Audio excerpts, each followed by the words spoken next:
We talk to me about NFTs. Like for someone who doesn't know anything about it, how would you introduce the subject and how would you want people to think about it?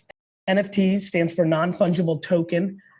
A token is something that you find on the blockchain. It's for what it really is a digital representation, a digital asset that can be as basic as most people see it now, which is just an interpretation of art or a collectible. And you know, there are things on your shelf right now, right? That cup is not an active mug. That is a mug that is a collectible or a logo of your podcast. You know, it's a representation, and we do that in real life. However, that's where a lot of people think it stops. And for me, that's just where it starts. The token has an underlining contract capability in it. All of these digital assets have the ability to have a contract underneath it.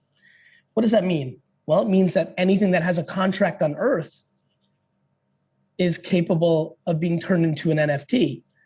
And contracts come in many forms. Contracts come in the form of a ticket to a sporting event.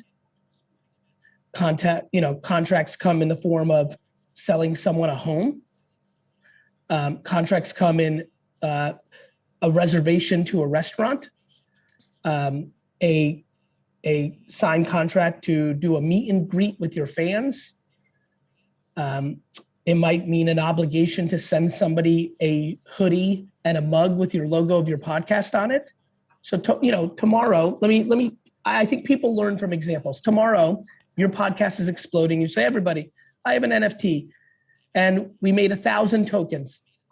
And if you go on, 900 of the tokens, if you buy the token, it's a very cool piece of art. I've teamed up with this other, Indian artist, but he happens to live in Brazil, very inspired by that culture and our culture. And he's made some cool interpretations of the microphone, of the earplugs, of the words of wisdom that have come out of my podcast, the guests that have been on my podcast. And the first 900 of them, they just come with a mug and a t-shirt. So if you buy it, you come to the website, you connect your wallet, which holds your NFT, and you'll also get a mug and a t-shirt. Now, 90 of them are a token that is in silver. Same pictures, but in silver. Those 90, all of 90 of you, twice a year, I will have an event and you can come and listen to my podcast live with 4 special guests. Next, 10 of them are in gold. If you buy one of the 10, you come and have dinner with me for 1 hour each or together. Or 9 of them are gold and we have a 10-person dinner, me and the 9 people that buy the token. The platinum, there's only 1 platinum token that will be auctioned off.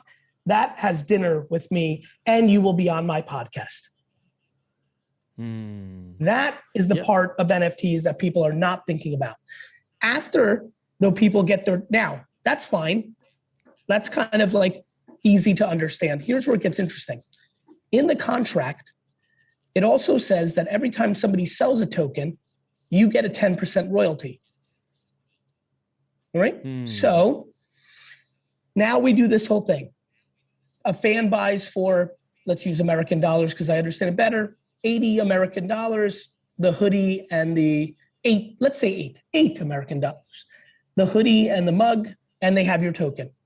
Couple things. One, when friends in 2 years look at their public wallet, they'll see that they're a fan of you and they'll say, I listened to his podcast too. Oh my God, you've been listening so long that you got the original tokens. Got it?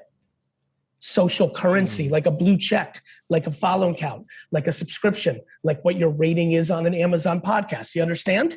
So there's going to be currency in having the token, proving what you did and what's supported and what you liked and what you collect.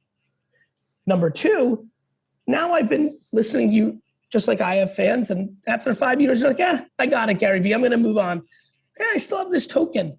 And somebody just offered me $500 for it because it was the original token and they're a big GaryVee fan. I'm going to sell it.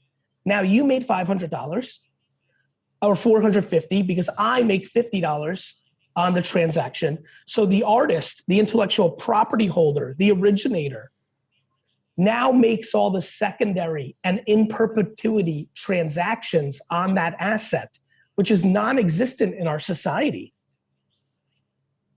The end.